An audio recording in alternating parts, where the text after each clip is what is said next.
stay in Pro League. They, of course, do not want to be getting relegated down into MDL. And Heretics, they're beginning to struggle here on Dust too. As you said, this is their third attempt at actually getting that spot for themselves. They had the best of 5 up against Wendigo, which I think was probably the most brutal of them, when of course they didn't even manage to pick up a map for themselves. The only one they had in theory was what they got as an advantage for coming from that upper bracket. Forest on the up, nice catch there on mid. Mac again, a little bit risky, taking that peak just over and over again. It was only inevitable before Forest would eventually go ahead and capitalize on it.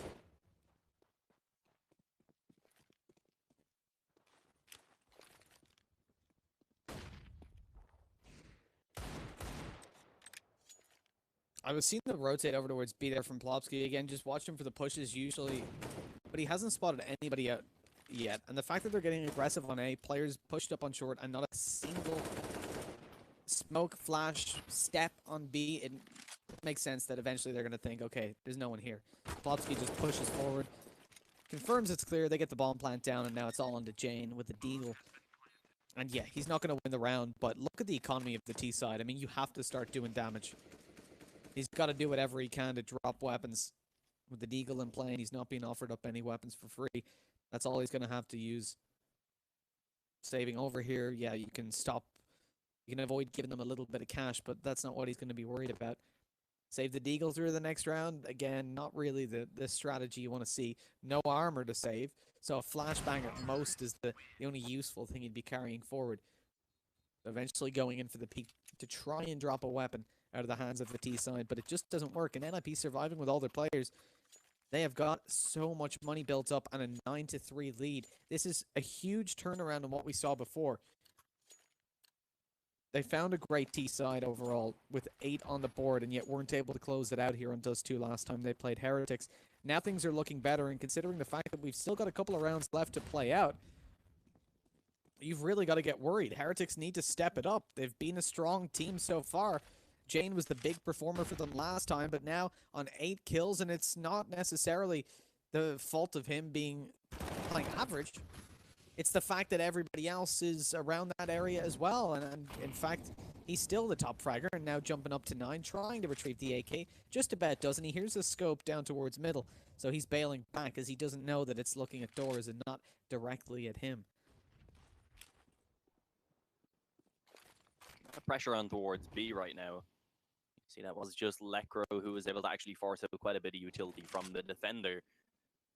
Jinx, a flash, and I believe a nade and smoke now having been tossed down. So a minute remaining. They will need to get a move on pretty soon. It looks like they want that mid control. The issue is there's a player in the CT spawn to deal with, is the ability for the quick rotating, and there's 2 already on that B bomb site, which does seem to be going quite well for them. Jinx was just spamming away through the smoke there. Little bursts allowing for a frag. Logan through the long flank, going to be able to spot get right down mid.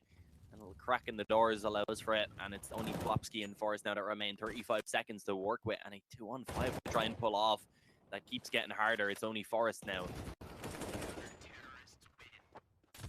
Finally, Dean.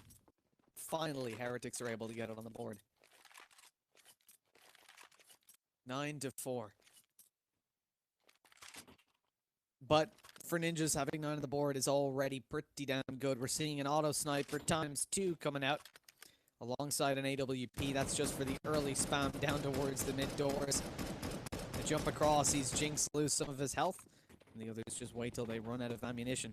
The auto sniper's left behind. Now it's time to push for a site and at least gain that little bit of map control that you lose by playing so early. Or sorry, staying in top mid so late.